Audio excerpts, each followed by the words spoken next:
How to fix Messenger not working in less than 50 seconds. Yes guys, in less than 50 seconds I'm gonna show you how to fix any problem you have with the Messenger. First thing, open the settings, go to the wireless and networks, enable the airplane mode, go back, open the apps manager. When you open the apps manager you will find all the apps. Go to the Facebook here, Messenger, click on force stop and then go to the data usage.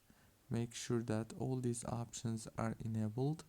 Go back, click on storage, click on clear cache, go back to the settings again, go to the wireless and networks, disable the airplane mode, and then the last thing you want to do is go to the Play Store or the App Store if you have iPhone, search for Messenger and update it. Don't forget to like and subscribe.